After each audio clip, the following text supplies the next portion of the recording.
Hail and well met friends of Ultima and Worm. In this series of videos, we follow the progress of Ultima Nostalgia, my attempt at recreating the world of Ultima Online in the 3D sandbox game Worm Unlimited. So far, we've watched the building of Britain, construction of the hedge maze, bridging together the islands of Vesper, and in the last episode, we looked at just how well Ultima Online houses can be recreated in this game. In this episode, we're going to head out to the horseshoe-shaped island called Oklo, also known as New Haven on the Trammel side. As you've just seen, we've boarded our caravel from the Vesper Harbour and are now heading southeast towards Oklo. Even though I could just teleport over with the God tools or fly, I thought it would be a nice opportunity to give those of you with no Worm experience a chance to see what sailing is like in this game. In Worm, you can build your own boat or ship from scratch, from raw materials you have harvested from the land. The boats have different qualities in respects to speed, hold size, how shallow waters they can sail in, and how they react to the wind. The caravel is the fastest, the largest, and at least in my opinion, the most beautiful of the ships. On the left you can see glimpses of New Yum, which still only looks like a sandy, barren place, as I have not yet touched it. I really should work on that soon. It would be nice to make a sandy, sunny place for a change. Getting back to the topic of Oklo, you might be wondering, other than the skimpy little town, what really is there to build or see in Oklo anyhow? It is true that the town portion of the island is small. However, what makes Oklo special is the shape of the land. Upon approaching the island from the southwest, you sail through a thin passage, entering a large body of water which feels like it's embracing you into the beautiful harbour and town area. Although the town itself lies on flat ground, the rest of the island is anything but flat. In fact, the landscape is marbled with little hills and valleys throughout. Up till now, I've only terraformed land out of the necessity to make way for any building or road I was working on, but I haven't really bothered with terraforming land for the sake of landscaping. However, in the case of Oklo, seeing as the majority of the island is made up of grass and sprinkled with bits of forest, I decided to try something different this time. In fact, I decided to try something utterly insane. What if we were to recreate the entire island, every inch, every little hill, every little valley, every little clump of forest, every grassy clearing, matching perfectly to how it is in UO? Besides, I wanted to give future explorers something a little special to discover if they sail to Oklo. So I went to work mapping the entire island in regards to which tiles were grass, which were forest, as well as the differences in height. You might be thinking, has she completely lost it? Perhaps I have, but to be honest, doing this stuff is surprisingly soothing. In my day job, I work in a chaotic and intense, yet fun environment, which requires a lot of thinking and problem solving. So, to relax in the evening, doing something brainless, like terraforming the land of a virtual world, can be quite therapeutic, as it's just the thing I need to charge my mental batteries.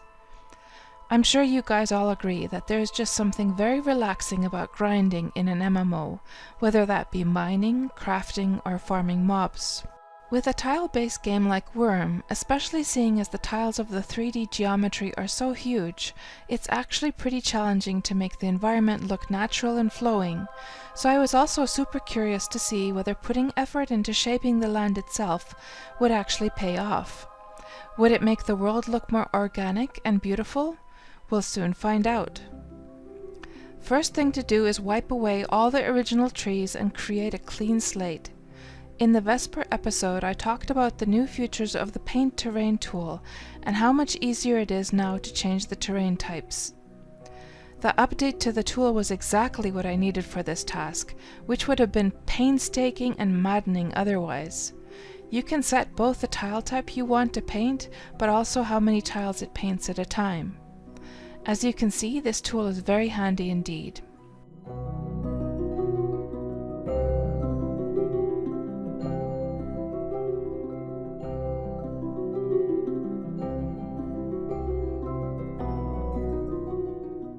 Next, using Badoo's Set Height mod, we'll flatten the entire island to the same height. I'll provide the link to the mod in the description below.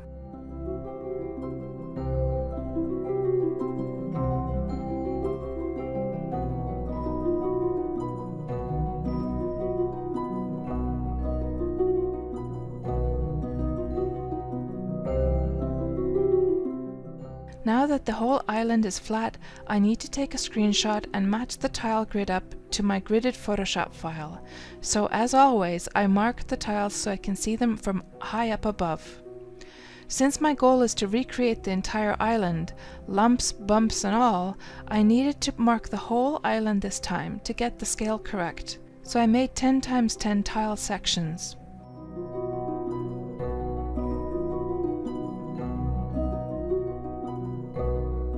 Using a screenshot of Oklo from UO, I mapped out which sections had forest, which you can see here as reddish brown, and left the grassy tiles with the green lawn texture. You can also see that the town itself has been mapped out as well.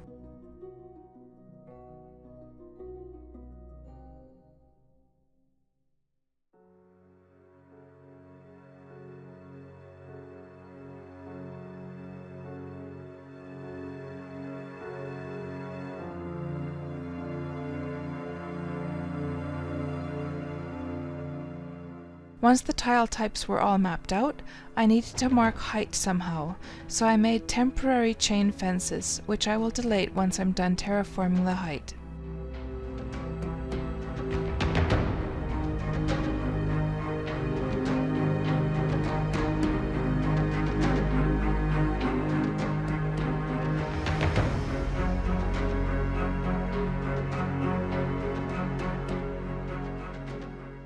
Now that I've set the correct heights for the areas, it's time to finally delete away all those ugly fences.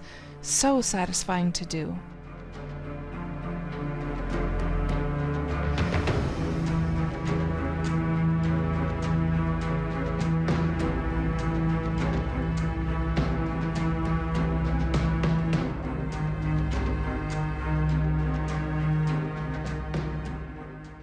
Alrighty, one final check to make sure the land feels organic and natural shape-wise.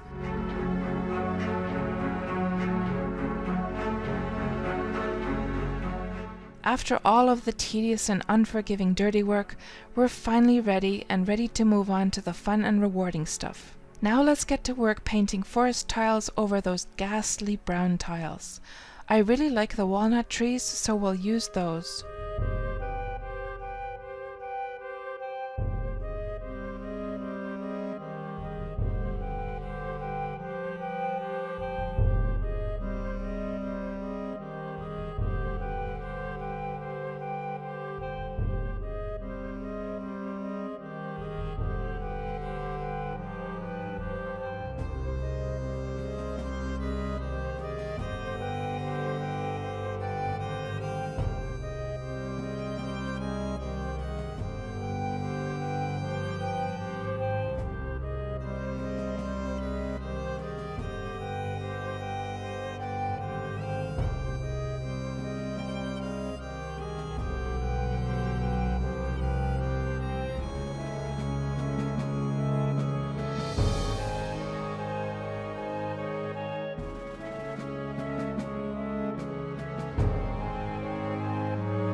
The shorelines of the island still look ugly back from when I was setting the height, so we'll just terraform them down to look more natural.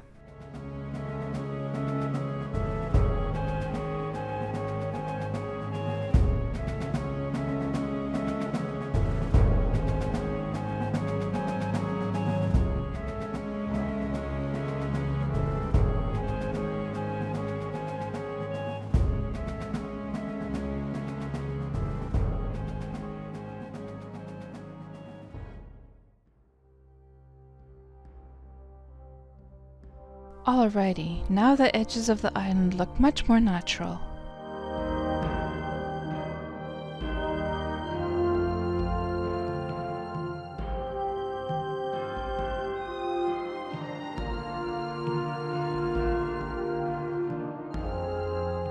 Here, by the way, is that thin passage of water I was talking about earlier, which connects the inner lake to the sea.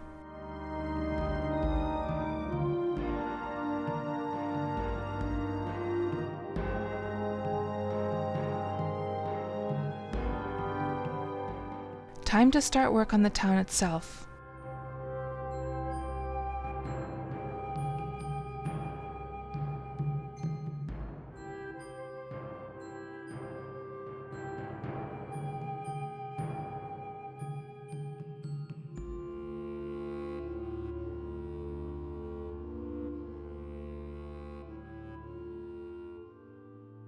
Let's take a break just to check on the progress so far.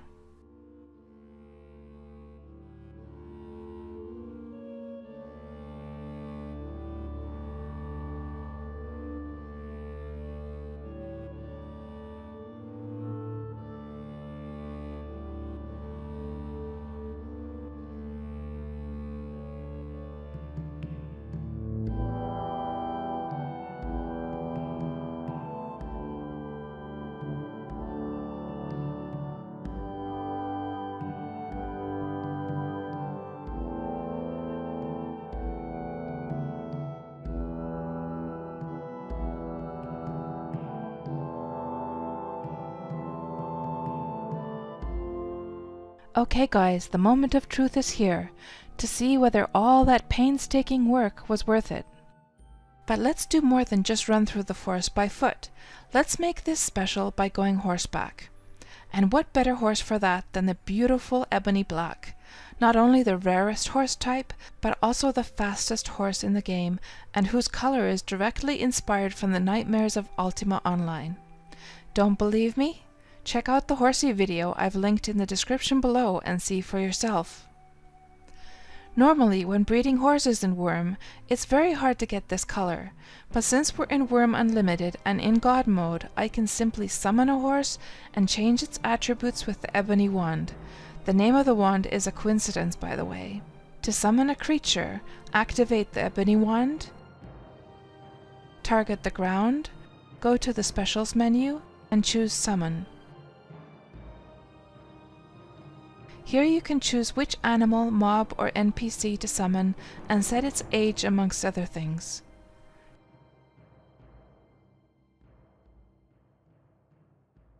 To change the attributes of the horse, right-click it with the wand, go to the Powers menu and Traits. I'll just check off all the speed-related traits and color. Be sure to remove the original color and confirm. And presto, we have a beautiful Ebony Black horse standing before us. Next, I'll create a saddle and bridle and we'll be off. Now that our steed is all ready to go, we'll start the tour. Right now we're standing before the Colosseum in the southeastern portion of the island. You know, back in the old days when I lived on this island, I never noticed this even existed. I wonder if this fighting arena has been here from the start.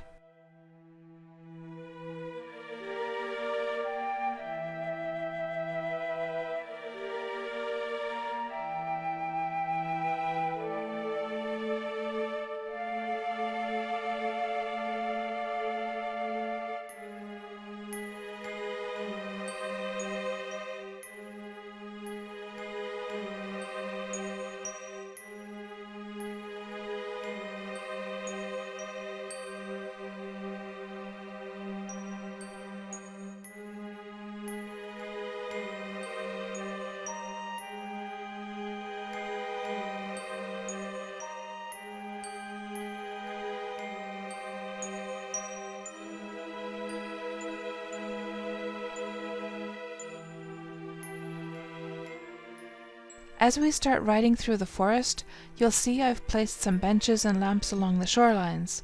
These are not in UO, but this place is so beautiful, how could I not put some there? Especially now that sitting is supported in Worm.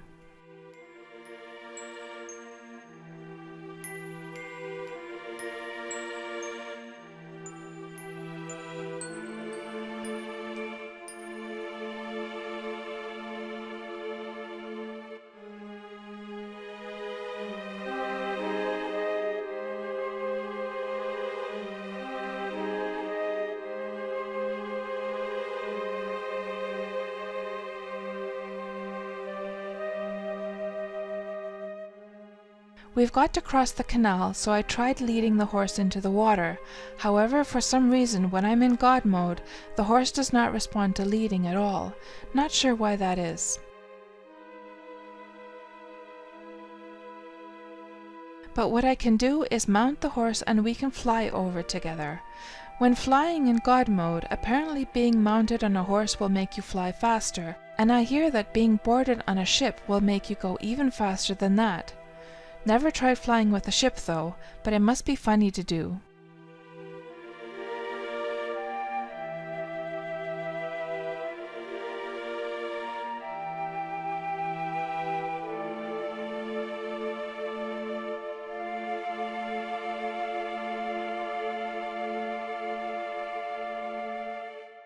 The only problem now is that after flying with the horse, the direction is all messed up, so I'll try dismounting, flying up alone, and going back into walking mode. Yes, that fixed it, thank goodness. As you may have noticed, when I dismounted, my horse stayed put. This is another thing Worm and UO share, the fact that mounts are actual creatures that can be mounted, dismounted, led around, etc. Unlike most MMOs, which work like World of Warcraft, in which mounts are merely a spell and vanish into thin air upon dismounting, I love the fact that in Worm, horses are actual horses, and just like UO, you can also park your horse outside of a building and it will stay put. The only difference being that instead of giving it the command to do so, you use a saddle to make it stay. Otherwise, you can also give your horse commands if tamed. Feed, groom, and breed it. Cool, huh?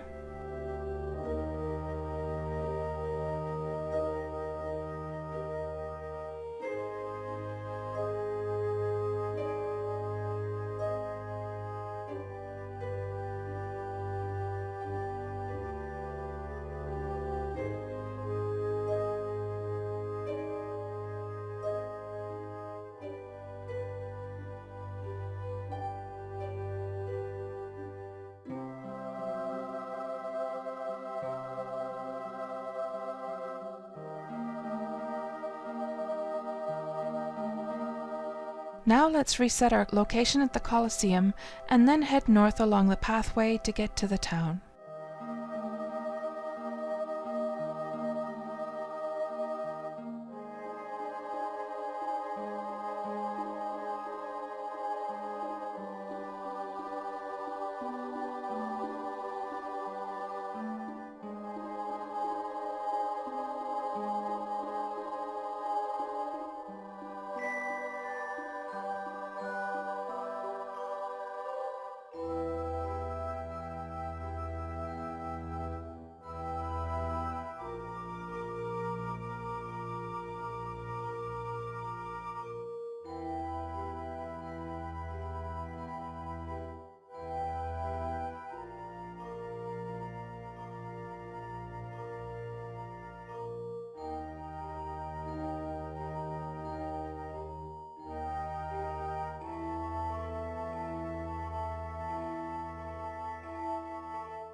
I think before we end this video, we'll switch to daytime and spawn a small rowing boat, then sail out to sea through the canal as a final touch. So what do you think, guys? Was all that effort worth it? Personally, I'm absolutely thrilled with how Oklo turned out. It's perhaps less recognizable compared to some of the other things we've been building so far, especially due to how big trees are in comparison to the tiny trees of UO, but I'm still very pleased with the end result and think that when future explorers come to visit this server, this island will be definitely worth visiting. I hope you've enjoyed sharing my journey of utter madness in this episode. In the next episode, we'll be recreating one of my favorite places in UO, a secret hideaway. Some of you might already be able to guess what I'm talking about, but for those of you who don't, Well, you'll just have to wait and see. The spot is one of the most enchanting places on the mainland, so I'm super curious to see whether I can pull it off and recreate the same atmosphere here. I'll see you there.